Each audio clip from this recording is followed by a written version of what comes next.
नमस्कार दोस्तों, आज हमारे बीच मौजूद हैं योगेश कुमार सोनी जी। सोनी जी, आपका स्वागत है हमारे धन्यवाद। चैनल पर। और आज हम आपसे कुछ सवाल पूछना चाहते हैं। जी, जी।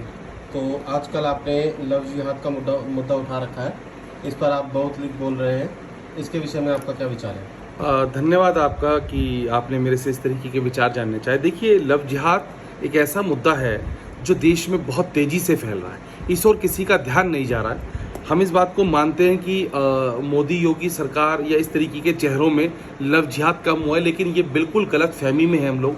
लव जिहाद कम नहीं बल्कि पहले की अपेक्षा बहुत बढ़ रहा है। लव जिहाद आपके घर के बराबर हो रहा है, आपके घर में हो रहा है, आपको पता नहीं चल पा रहा है, लेकिन इसके मामले जिस कदर बढ़ रहे हैं बेहद दुर्भाग्यपूर्ण और चिंताजनक हैं।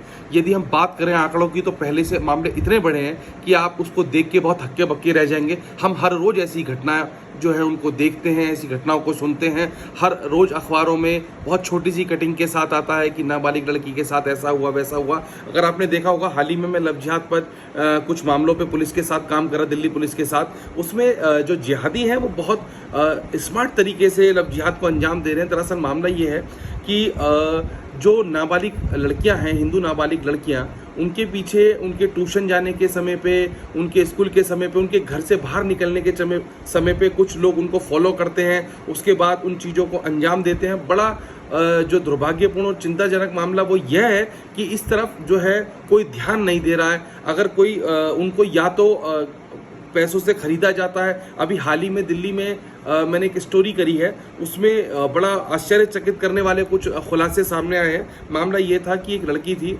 उसको एक जिहादी लेके फरार हो गया, लेकिन उसको हमने पुलिस ने अपनी चतुराई और हमने अपनी स्मार्टनेस से उसको लड़की को बुलाया। जब उसने बताया कि उसके साथ क्या क्या हुआ तो बहुत अजीब हमें लगा कि पहले जो वो लड़के के घर वाले हैं, वो लड़की के घर वालों, वो सारी बातें उनको पता थी, लेकिन जब लड़के के घर वालों को बुलाया तो उन्होंने पहले तो उनको धमकाने की कोशिश करी, फिर उसके बाद उन्होंने पैसे से खरीदने की कोशिश करी। 25-30 गज में उस जिहादी का, उस लड़के का परिवार रहता था, और उसके बाद उनके पास 3.5-4 लाख रुपए कहाँ से आए। लेकिन जब इसकी बहुत सख्ती से हम लोगों ने जांच करी, हड़काया, देखा, समझा, तो उनके कनेक्शन अलग अलग थे। और बेहद चौंकाने वाला मामला यह था कि वो जो लड़के के परिजन थे, वो कोई उसका सगा परिजन था ही नहीं।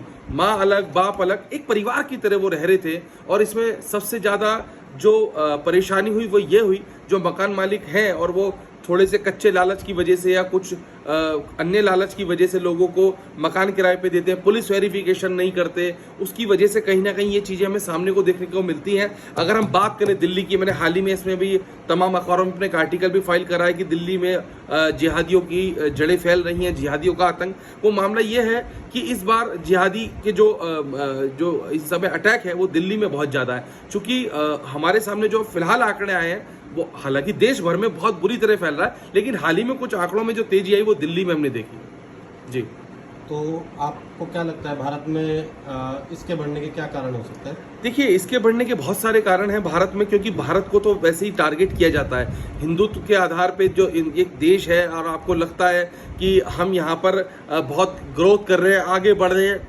हम और चीज़ों पे बहुत चर्चा कर रहे हैं, लेकिन जिहाद की ओर सरकारें या कोई जो NGO जो चीज़ें हैं वो सिर्फ बिगुल बजाती हैं। एक्चुअल में धरातल पर काम कभी मुझे नहीं लगता कि इसमें हो रहा है, क्योंकि भारत को टारगेट किया जा रहा है। भारत में इसलिए तेज़ी से बढ़ रहा है कि इस सबकी निगाह इस समय भारत पर है। तो हर रोज़ जो आंकड़े बढ़ रहे हैं, जो मामले बढ़ रहे हैं, वो कहीं ना कहीं दहलाने वाले हैं। जी। और हिंदू दल सेनाओं से भी आप नाराज हैं, ऐसा क्यों? देखिए, मैं नाराज नहीं हूँ। मेरा कहने का मतलब ये है, और मैं आपके चैनल के माध्यम से ये अपील करूंगा कि ये जो सेनाएं हैं, दल हैं, NGOs हैं जो हिंदुत्व के लिए काम करती हैं, आज मैं आपको बता दूं कि अगर किसी के ऊपर कोई दिक्कत आ जाए, संकट आ जाए, तो हल्ला बोल तो बहुत अच्छा करेंगे, लेकिन उस पीड़ित परिवार के साथ कोई खड़ा नहीं होगा। निस्वार्थ कभी कोई खड़ा नहीं होता। मैं कुछ मामले मैंने देखे, और मैं लव जिहाद पे तमाम जो चीज़ें हैं वो कर रहा हूँ, उस पर मैं देखता हूँ कि कहीं जो निस्वार्थ काम है वो नहीं कर रही है कोई भी सेना। अगर कोई करती है तो वो केवल हल्ला बोल के लिए करती है। यदि आज किसी गरीब की लड़की भाग जाती है, वो थाने जाता है, चक्कर काटता है, ठीक है, उसको इंसाफ मिलता है, लेट मिलता है, नहीं मिलता है, लेकिन जिस तरीके से काम होना चाहिए, जिस तरीके से चीज़ें होनी चाहिए, मुझे नहीं लगता करता। मैं आपके चैनल के माध्यम से ये अपील करता हूँ, लोगों से कहता हूँ कि भाई अगर किसी की मदद मदद करनी है, किसी की बच्ची को आपको अगर उस संकट से निकालना है तो इस पे धरातल पर उतरिए, काम कीजिए, उनको मदद कीजिए। चूंकि गरीब आदमी पे इस समय, जो गरीब लड़कियों जो परिवार है उन पे जिहाद का सबसे कड़ा जो प्रहार हो रहा है, चूंकि वहां जो लोग हैं उनको लगता है कि इनसे हमें मिलेगा भी क्या, हम करेंगे भी क्या, तो उनके लिए काम करने की जरूरत है। और यहाँ शासन प्रशासन को भी बहुत एक्टिव रहने की जरूरत है। मुझे नहीं लग रहा है यहाँ पर उस तरीके से काम हो रहा है जिस तरीके से होना चाहिए जी। और मैंने देखा है कि अभिभावकों से भी आपकी शिकायत है। जी देखिए, मेरी अभिभावकों को शिकायत ये है कि आज हम 2 पैसा कमाते हैं, बच्चों को अच्छे स्कूल में पढ़ाते हैं, बच्चों को ट्यूशन में पढ़ाते हैं, लेकिन क्या कभी सोचा है कि ये बच्चे हमारे किस दिशा में जा रहे हैं। और अगर यदि हम बात करें कि बच्चे हमारे अधिकतर जो फ़ोन लेते हैं, हमने ऑनलाइन क्लास के नाम पे, आज स्थिति ये है कि पिछले 1.5-2 साल से, लगभग 1.5 साल से ऑनलाइन क्लास के लिए हमने बच्चों को सेपरेट फ़ोन दे दिए। 1-2 घंटे की क्लास के बाद क्या आपको लगता है कि वो बच्चे उसमें क्या कर रहे हैं? हमें बच्चों के व्यवहार, हाव भाव से समझना चाहिए वो किस दिशा में जा रहे हैं। हमने ट्यूशन भेज दिया, चलो हमने अपने ड्राइवर के हाथ या वैसे भेज दिया, क्या कभी उनकी चीज़ों पे ध्यान दिया? कभी हम स्वयं ट्यूशन स्कूल लेने गए? अच्छे स्कूल में पढ़ाना, अच्छे ट्यूशन में पढ़ाना, अच्छी फैसिलिटी देना माँ बाप का धर्म यहाँ पर फर्ज पूरा नहीं हो जाता। बच्चों के साथ हर चीज का दोस्ताना व्यवहार रहता है, क्योंकि ये एक ऐसी उम्र होती है, स्कूली आयु एक ऐसी होती है जहां बच्चा कई बार गलतियां करता है, बहुत सारी चीजें ऐसी होती है, बहुत सारी चीजें वो डर के मारे नहीं बता पाता है, और इसी चीज का जिहादी फायदा उठाते हैं और वो इस बात को सोचते हैं कि ये तो डरपोक लोग हैं, कमजोर लोग हैं, और इसी चीज को लेकर वो इसका नाजायज फायदा उठाते हैं, जिसका दुष्परिणाम आज हमारे सामने आने लगा। आपके चैनल के माध्यम से मैं एक अपील जरूर करूंगा कि बच्चों के साथ वो व्यवहार रखें कि वो आपको सब कुछ बताएं, उनके आगे पीछे कौन आ जा रहा है वो देखें, उनके ट्यूशन के समय पे स्वयं जाए, उनके स्कूल के समय पे आना जाना स्वयं रखें। आपने बस वैन लगा रखी है, अच्छी बात है, लेकिन बावजूद इसके कभी कभार जाइए, वॉच कीजिए। बच्चे के किसी व्यवहार में अगर आप बदलाव देखते हो तो कीजिए, बच्चों को मोबाइल में बिल्कुल लगने मत दीजिए जी।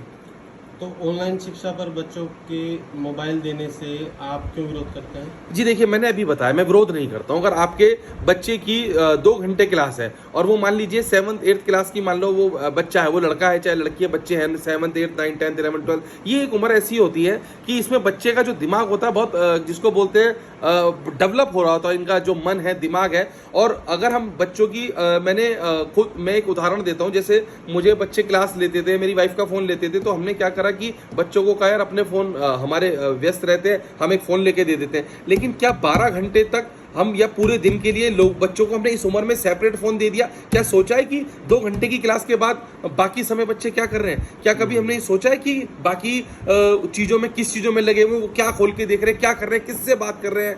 फेसबुक पे जिहादी नकली आईडी से बच्चियों को शिकार बनाते हैं या उनके मानसिकता को बदलने की कोशिश करते हैं, तो हमें देखना पड़ेगा। आज अगर हम फेसबुक, जो सबसे प्रचलित एक ऐप है, यदि हम फेसबुक या इंस्टाग्राम या इन चीज़ों पे देखें, ये 18 वर्ष से कम जो है अधिक आयु से एक्सेप्ट करता है, लेकिन गलत डेट ऑफ बर्थ डाल के बच्चे इसमें अपनी प्रोफाइल बना लेते हैं। फिर यहीं से एक तरीके से एक चीज़ और शुरू हो जाती है, यहाँ से फेसबुक की नकली आईडियों से, हिंदू नाम से या अन्य नाम से आईडी बना के बच्चियों के साथ जिहाद होता है, या वो और किसी विषय में बिगड़ जाते हैं। कुल मिला के यहाँ पर मुझे लगता है यहाँ पर माँ बाप को बहुत निगरानी रखने की ज़रूरत है, जिसकी वजह से बच्चे कहीं गलत दिशा में ना चले जाएं। जी बिल्कुल। और एक और मामला है, हाल ही में आपने एक बिहार में धर्म परिवर्तन पर एक खबर की थी, वो क्या मामला था, आप बता सकते हैं? हाँ जी, देखिए बिहार में दरअसल ये चल रहा है, वो मेरी स्पेशल स्टोरी थी। उसमें मामला ये है कि एक जगह इलाज उपचार के नाम पे कुछ मुस्लिम जो लोग थे वहाँ पर, वो वहाँ पर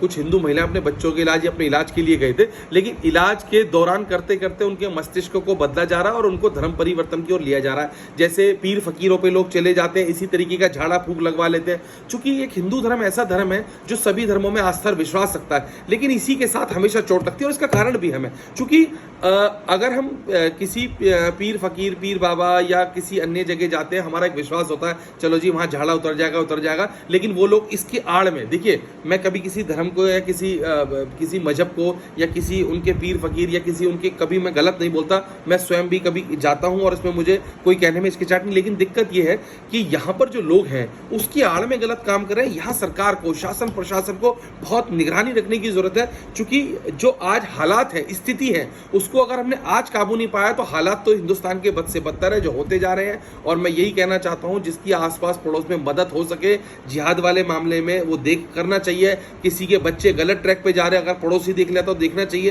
क्योंकि आजकल हमने देखा है कि कुछ लोग अगर पड़ोसी कुछ कह भी देता तो वो कहते तुम हमारे बच्चे को बदनाम कर रहे हो, फलाना ढिकना, लेकिन ऐसा नहीं है। यदि कुछ गलत है उस पर एक्शन लीजिए, बच्चों के व्यवहार पे ध्यान रखिए। और मैं यहाँ आपके चैनल के माध्यम से अपील करूंगा कि बच्चों के व्यवहार और यहाँ पर शासन प्रशासन से अपील करूंगा कि इस मामलों पे थोड़ी कड़ी निगरानी रखते हुए लोगों को इस ओर ना बढ़ने दिया जाए। क्योंकि जो मामले पिछले दिल्ली में चौंकाने वाले आए हैं वो बहुत दुर्भाग्यपूर्ण और चिंताजनक है। मैं चाहता हूं कि बिल्कुल पूर्ण रूप से बच्चों का ध्यान रखिए। जिहाद सबसे पहले हम घर से रोक सकते हैं। क्यों? क्योंकि अगर हम ही बच्चों पे ध्यान नहीं देंगे तो निश्चित तौर पे वो गलत दिशा और दशा में चले जाएंगे। बिल्कुल, ये तो है। और सुना है कि आपने कुछ जिहादियों को भी धमकी दी है। नहीं, जिहादियों को धमकी नहीं दी, जिहादियों ने मुझे धमकी दी है। तो यहाँ थोड़ा सवाल आपका गलत हो गया।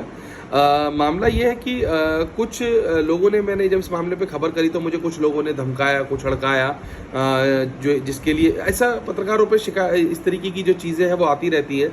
और मुझे लगता है कि पत्रकार, अगर आप जर्नलिज्म कर रहे हैं, एक्चुअल पत्रकारिता धरातल पर उतर के कर रहे हैं तो धमकियां मिलेंगी। हमें पिछले 20 साल से धमकियां मिल रही हैं, जितनी भगवान ने लिखी है उतनी देखी जाएगी, लेकिन हम अपना कृत्य निस्वार्थ और ईमानदारी से करते रहेंगे। धन्यवाद। चलिए, बहुत बहुत धन्यवाद योगेश जी आपका हमारे चैनल पर आने के लिए। शुक्रिया। शुक्रिया।